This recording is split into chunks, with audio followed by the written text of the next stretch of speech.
리걸마인드 연구소입니다. 김명수 대법원장 후보에 대해서 알아보기로 하겠습니다. 그는 서울대를 졸업했습니다. 그리고 우리법연구회 회장이었고 법원 국제인권법연구회 제1대 회장이었습니다. 그는 서울대하고 연계해서 인권법 활동을 하는 그의 연구회는 그러한 일을 했습니다. 우선 그 학회만이 아니고 센터도 있고 그런데 그런 것들을 좀 알아보기로 하죠. 서울대에는 2000년에 공익인권법센터가 생겼습니다. 그래서 이 인권법센터의 활동으로 양심적 병역 거부 등에 대한 단행본을 발간했습니다. 서울대 공익인권법센터의 센터장은 한인섭 교수입니다. 그리고 이 센터에는 얼마 전에 인사청문회에 나왔던 안경환 교수, 그리고 당시 조국 교수, 정인섭, 박은정, 김도균, 양현아, 이우영 등이 있습니다. 2009년에는 이 공익인권법센터는 그대로 유지가 되고 별도로 서울대학교 로스쿨 인권법학회가 만들어집니다. 이 인권법학회에는 역시 한인섭, 조국, 양현아 이 세 사람이 지도교수를 맡았고 여기에 그 연사로 강연을 하는 연사로는 다음과 같은 사람들이 있었습니다. 박경신, 노회찬, 김상곤, 한승헌, 차성한 판사. 이 차성한 판사는 2017년 법원 블랙리스트 의혹을 재조사하라고 게시판에 글을 올리고 또 법관회의를 구성하고 활동하는 그러한 활동을 했던 판사입니다. 그는 물론 잠시 후 볼 법원 국제인권법연구회 회원이기도 합니다. 2009년에 만들어진 조국 교수, 한인섭, 양현아 교수가 맡았던 이 서울대 인권법학회에서는 다음과 같은 주제를 계속 다루어 왔습니다. 반도체 노동자와 산업재해, 가정폭력과 정당방위. 이 제목들을 보면서 여러분이 생각해 보면 가끔 신문을 장식하던 그런 경우 우리가 기존 우리의 상식과 우리가 생각하던 것과 다른 의미로 새로운 피해자가 생기고 새로운 가해자가 생기고 했던 일들이 이러한 이슈와 관계가 있었구나 하는 것을 확인할 수 있을 겁니다. 군 복무 중 스트레스로 인하여 자살하여 사망한 자를 국가유공자로 인정하자. 차별금지법과 성소수자. 여기에 성소수자들의 활동은 좀 더 따라 들어가 보면 동성애자들의 동성혼 이런 것을 추구할 뿐만 아니라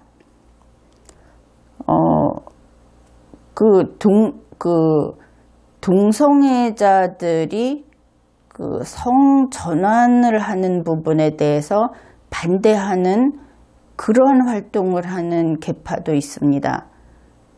자신들의 독특함을 부정하는 행위다 해서 그것을 반대하는 활동 또한 하고 있습니다. 다음에 제주 4.3 사건에서 집단 학살을 했다. 거기에 대해서 국가가 책임을 져야 된다. 이런 내용과 용산 참사, 이것도 역시 국가 책임을 묻는 것이고, 근래에 이르러서는 이것은 조금 나중에 생긴 것 같습니다.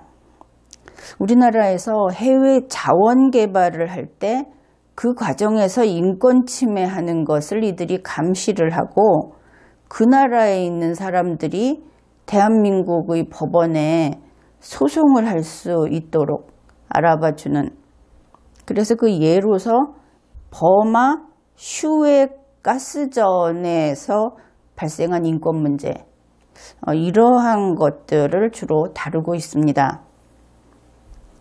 어떻게 보면 변호사 업무의 개발처럼도 보이지요. 그 다음에 2011년에 법원 국제인권법연구회가 만들어집니다. 여기에서 초대 회장이 김명수, 그 다음이 이규진, 이의진, 이러한 사람들이 그 회장을 맡았습니다. 그 다음에 정인섭 씨가 회장으로 있는 인권법 학회가 있는데, 이들이 변호사 연수를 같이 합니다.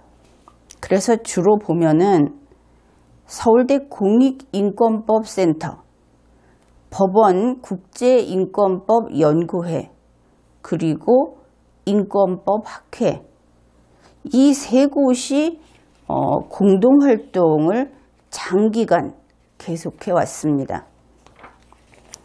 그러면은 우리는 그 김명수 대법원장 후보가 그 몸담고 있었던 법원 국제인권법연구회의 활동이 어떤 것이 있었는지 궁금해하고 있는 터이기 때문에 이 국제인권법연구회에서 다른 그 조직들하고 공동활동을 했던 그 내용이 무엇인가 하는 것을 살펴보죠.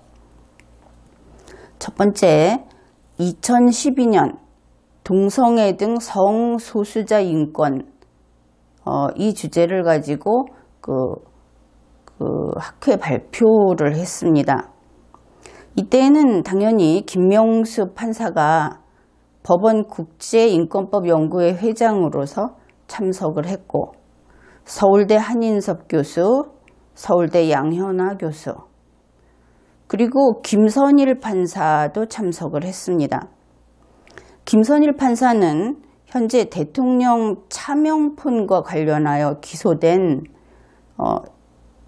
박근혜 대통령 당시 청와대 이영선 행정관 사건을 담당하고 있습니다. 그리고 사봉관 판사도 참석을 했습니다. 사봉관 판사는 이유정 헌법재판관이 있었죠. 그 헌법재판관 후보자, 그 헌법재판관 후보자의 남편입니다. 그런데 여러분이 익숙하게 이제는 잘 알고 있는 이름이 하나 더 있습니다. 2012년 이 성소수자 인권을 주제로 했던 이 발표, 여기에 피우진, 당시 육군 예비역 중령이 참석을 했습니다.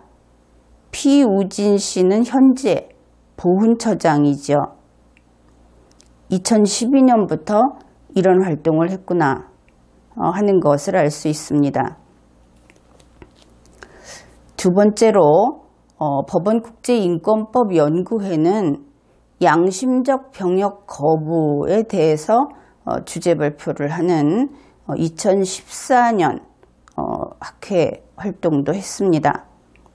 이때에는 김태천 법원 국제인권법연구회 회장이 참석을 했고, 전수환 그 퇴직한 대법관, 그리고 김성수 판사, 김영식 판사, 그 외 다수 여기에 참석을 했습니다.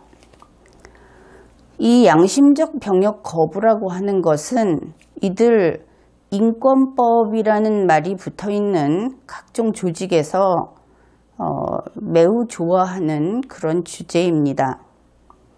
2014년 전수환 씨가 이 학회에서 발표했던 내용을 일부 소개하죠. 2000년대 중반부터 최근까지 종교 또는 동성애를 이유로 한 병역 거부자들이 캐나다, 프랑스, 호주, 콜롬비아 등지에서 난민 신청을 하고 각국 정부와 법원이 이를 받아들이고 있습니다. 헌법재판소 결정과 대법원 판결로 투옥되고 박해받을 위험이 있어서 다른 나라가 대한민국 국민을 보호하고 있다는 뜻입니다.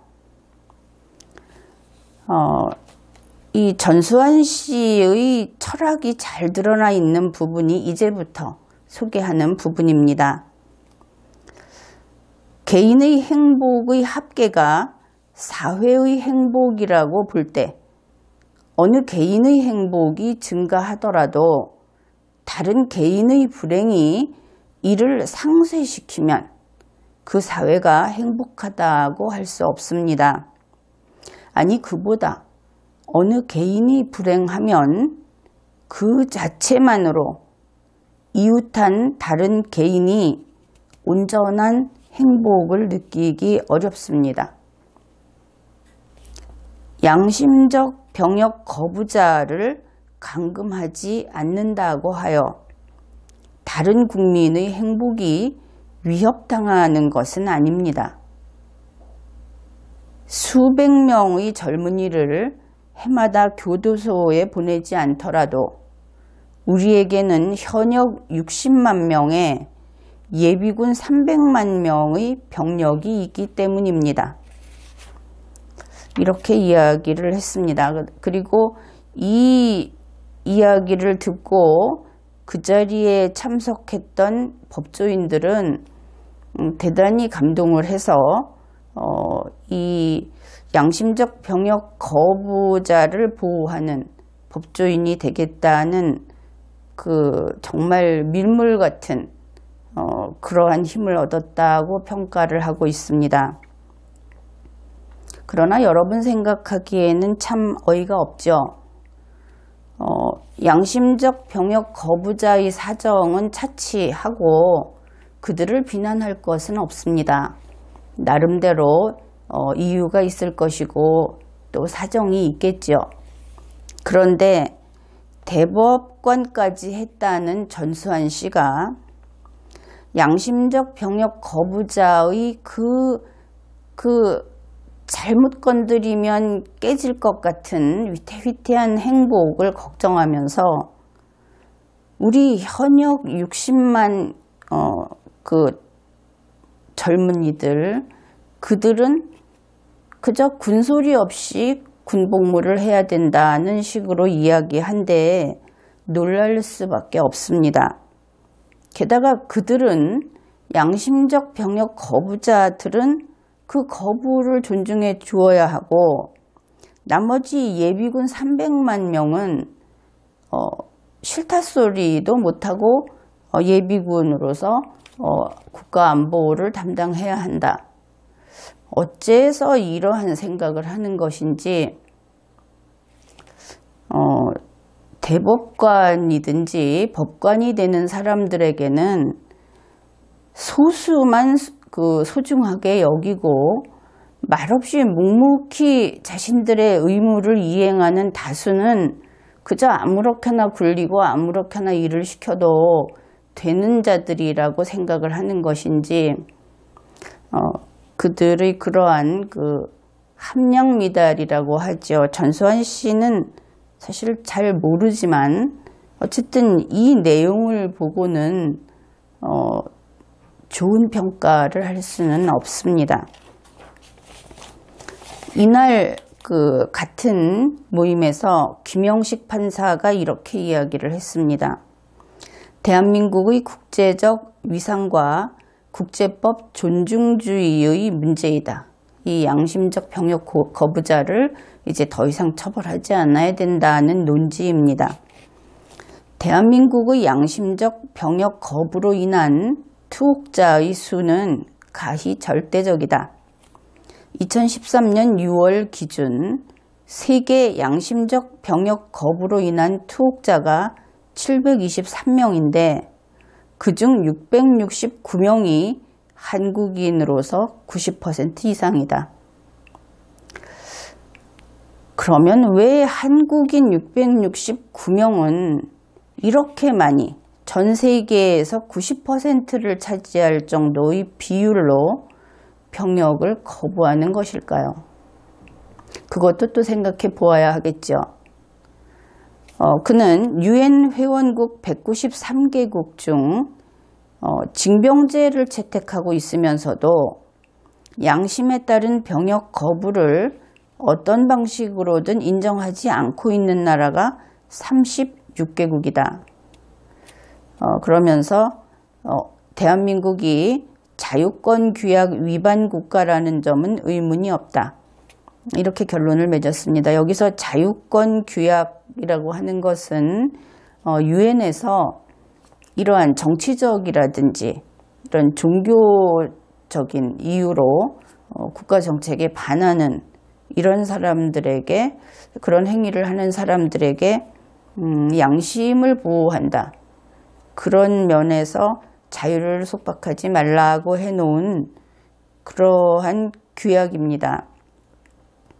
그 의미는 나름대로 의미가 있죠.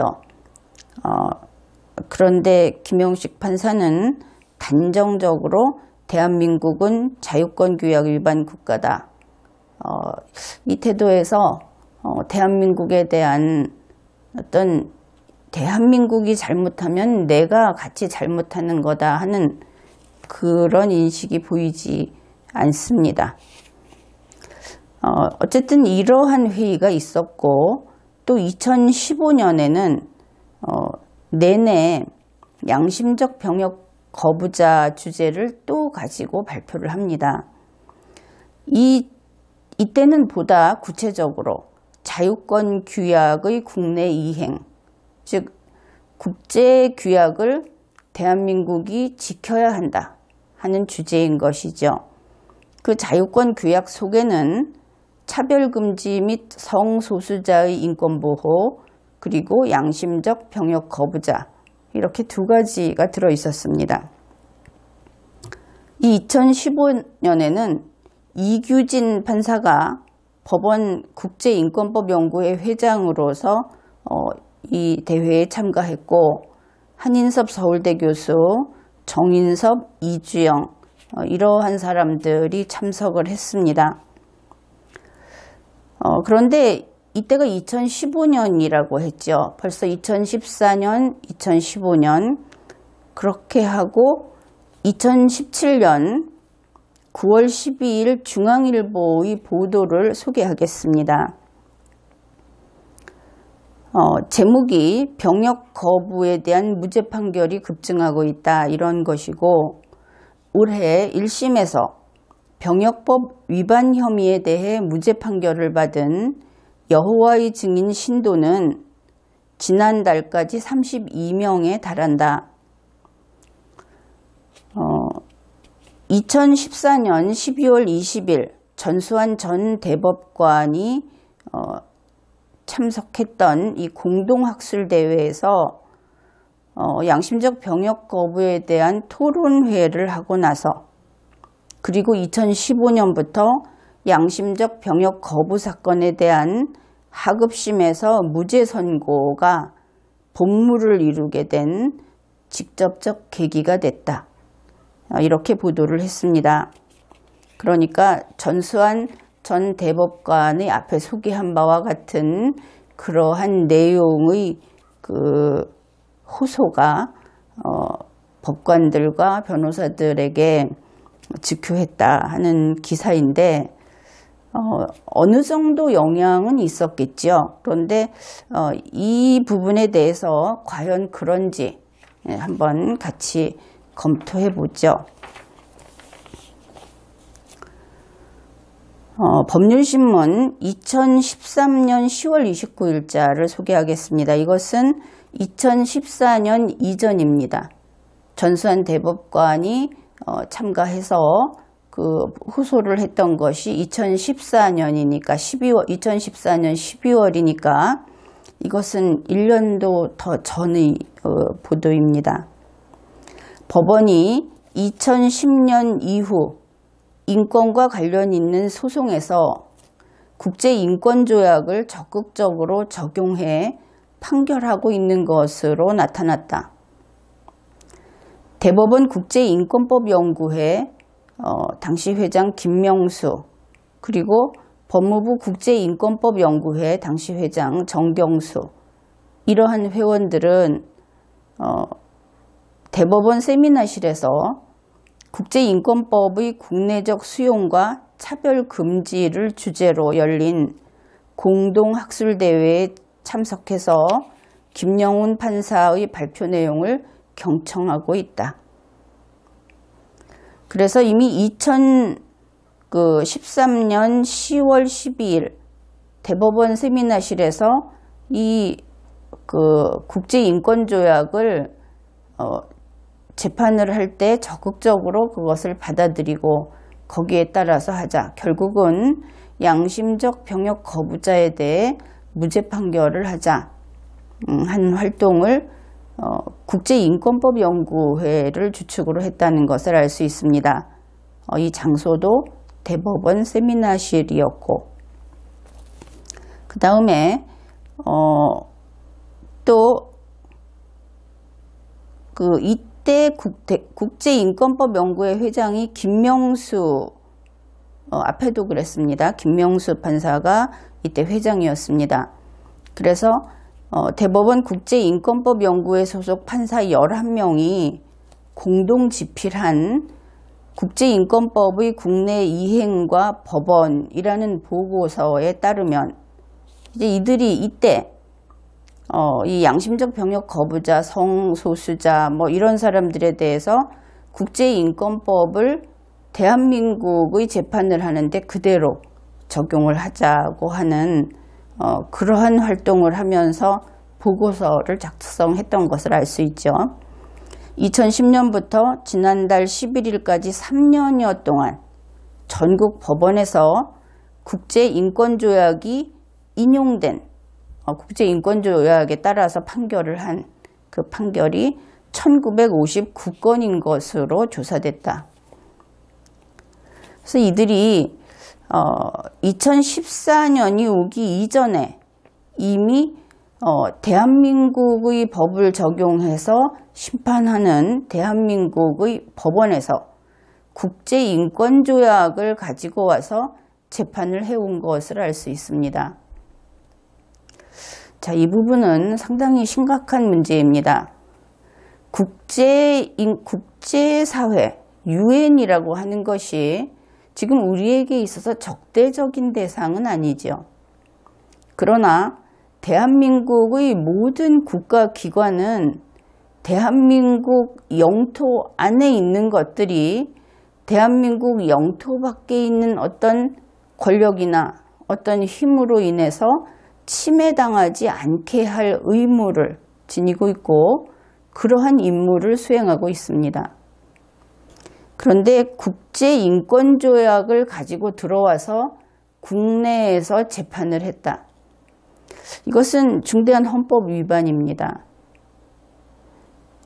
지금은 괜찮다고 할지 모르겠는데 그 소수자를 보호하기 위해서 이것은 좋은 일이다 이렇게 생각을 할지 모르겠는데 자기 자신들이 대한민국 헌법과 법률에 따른 공무원이다. 자신들은 어떤 권력자가 아니고 이 법체계에서 일정한 권한을 부여받고 임무를 수행해야 하는 그러한 쉽게 말하면 노동조직이다 하는 것을 망각한 것이죠. 이 법관이 마치 과거의 왕이나 원님처럼 임의로 자신이 아주 현명한 판관으로서 자유자재로 심판을 해도 되는 것처럼 크게 오해를 한 것입니다. 그리고 이때의 활동은 그 책임을 물어야 할 그런 부분이라고 하겠습니다. 그래서 2014년이 오기 전에 이미 이러한 3년에 걸쳐서 이런 일이 있었고, 또 2013년에는 이미 국제인권조약을 국내 재판에서 적용을 한 결과가 이랬다는 보고서가 나왔습니다. 그리고 나서 이 김명수 판사가 했던 김명수 판사의 국제인권법 연구회가 했던 중요한 일이 국제인권법 매뉴얼이라고 하는 것을 번역해서 출간한 일입니다. 그렇게 함으로써 우리나라의 모든 법원에 있는 판사들에게 국제인권법이 지향하는 바에 따라서 그것을 헌법에서 조약을 맺었다든지 하는 경우에 국내법과 동일한 효과가 있다고 하는 것에 의존해서 그대로 국내법으로 받아들인 것이죠.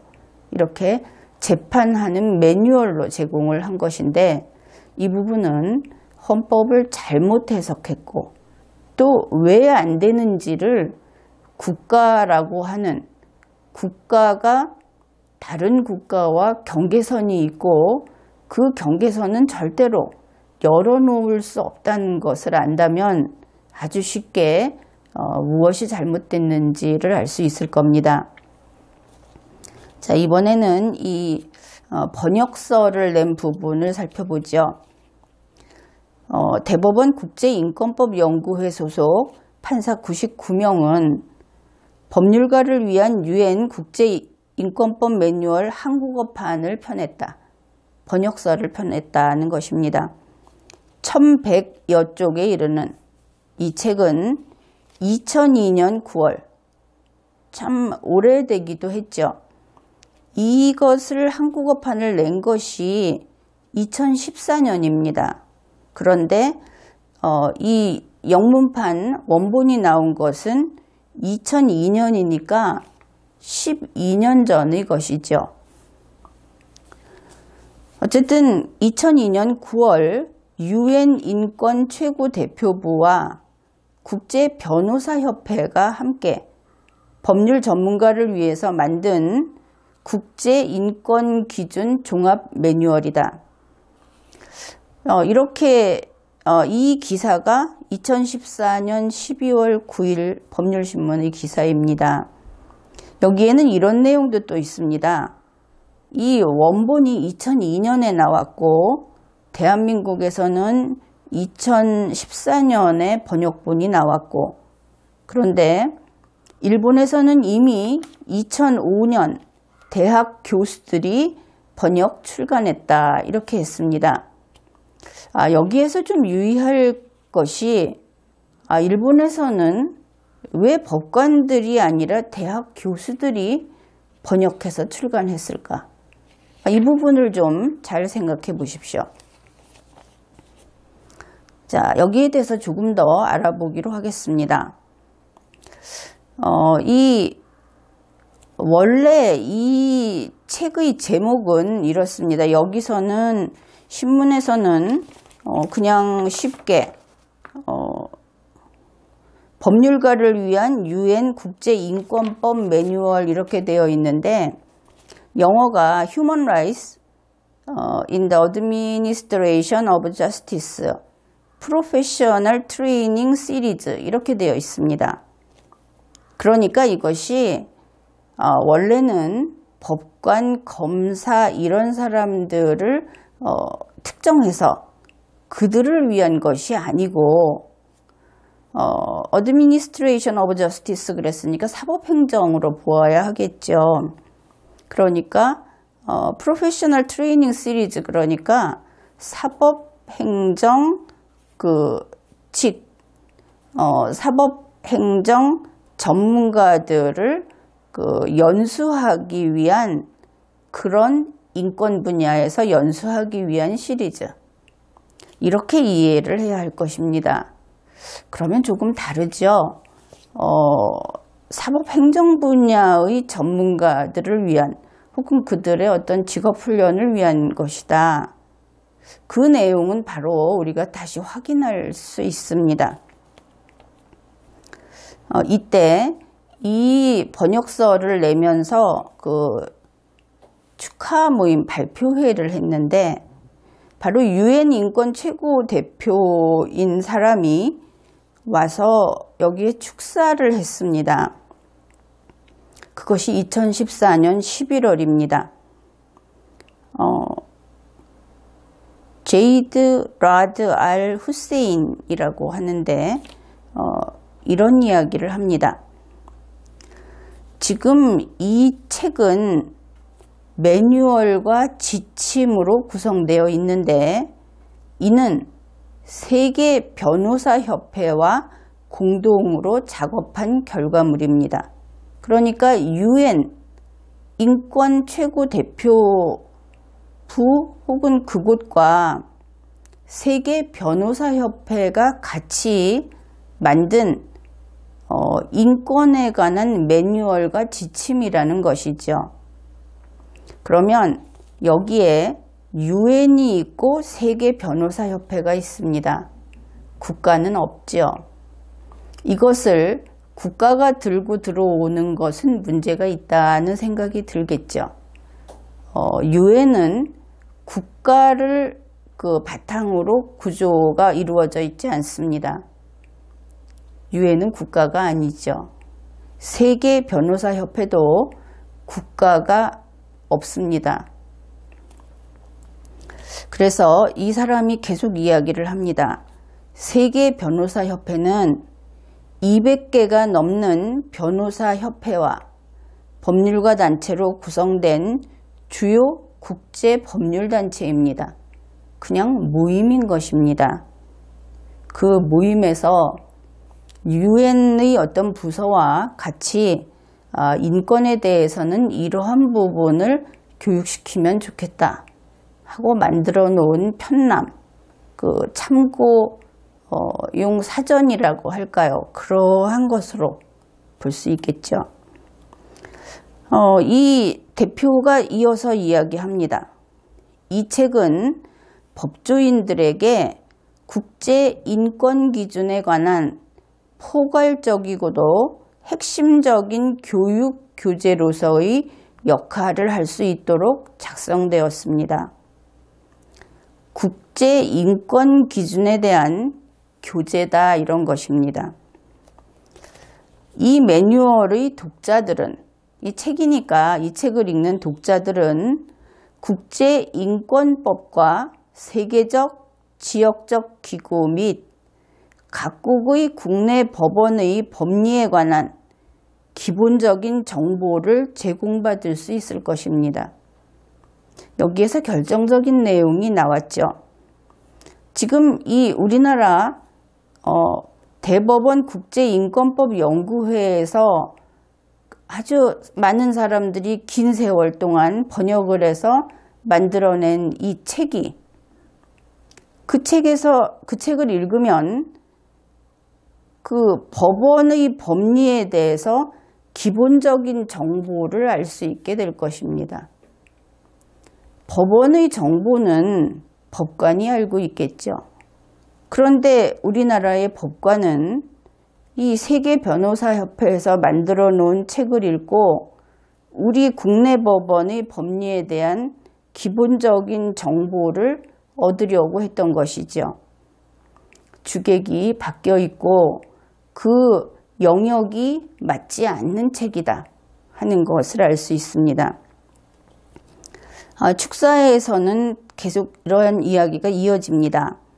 법조 직역의 성격상 이 매뉴얼은 여러 가지로 활용될 수 있을 겁니다. 그러니까 우선 이 책을 읽으면 법원은 이런 일을 하는구나 하는 것을 알 수 있고 그 다음에 이것을 또 다른 데 활용할 수 있다. 계속 읽어보죠. 예컨대 단체 연수 활동을 위한 실습 교재로 사용될 수도 있고 그러니까 연수용 교재를 쓸 수 있다는 것입니다. 법관이 이걸 들고 와서 재판을 하면 어떻게 말하면 큰일 나는 거죠. 개별적인 연구 활동을 위해서 사용될 수도 있습니다. 국가의 의사가 아니라 어떤 연구자가 연구 활동을 할 때 쓸 수 있다. 그렇게 이야기를 했습니다. 또한 법률의 해석과 적용을 위한 참고 자료로도 활용될 수 있을 겁니다. 법관이 하는 일이 법률을 해석하고 적용을 하는 일이죠. 그러면 그때 이것을 참고 자료로 활용할 수 있다. 우리나라 법관들은 참고 자료를 보면 그것을 덥석 들고 가서 판결서에 그대로 쓰는지 모르겠습니다. 그러나 이 사람들은 그렇지 않은 것을 알 수 있죠. 참고 자료란 그저 읽어보고 이런 경우도 있더라 하고 보는 것입니다. 그것을 바로 판결서에 들여올 수 없는 것이 바로 참고 자료인 것이죠. 그래서 이 사람이 이어서 이런 이야기를 합니다. 나는 대한민국의 국제인권법연구회가 이 매뉴얼을 번역하기로 나섰다는 점에 대하여 매우 감사해하고 있습니다. 좀 안 된 이야기지만 뭐 이런 나라가 다 있어. 대법원 법관들이 하는 연구회에서 이것을 번역을 하겠다고 예산을 들여서 몇 년씩이나 그리고 법관 100명이 달려들어서 이런 일을 하는구나 하는 그 뉘앙스가 강하게 풍겨옵니다. 매우 감사해하고 있습니다. 이 내용은 바로 국제인권법연구회 스스로 그 번역본 책 서두에 붙여놓았습니다. 이 축사를 붙여놓고도 그 자신들이 번역한 책이 어떤 것인지 파악을 못했던 것이죠. 여러분이 이 부분을 들으면 이 대법원 국제인권법연구회에 조금 더 실망을 할 텐데 어쨌든 소개를 하죠. 2014년 11월 대법원 국제인권법연구회의 회장인 김태천 씨의 그 답사 비슷한 것입니다. 그 글에는 이렇게 되어 있습니다.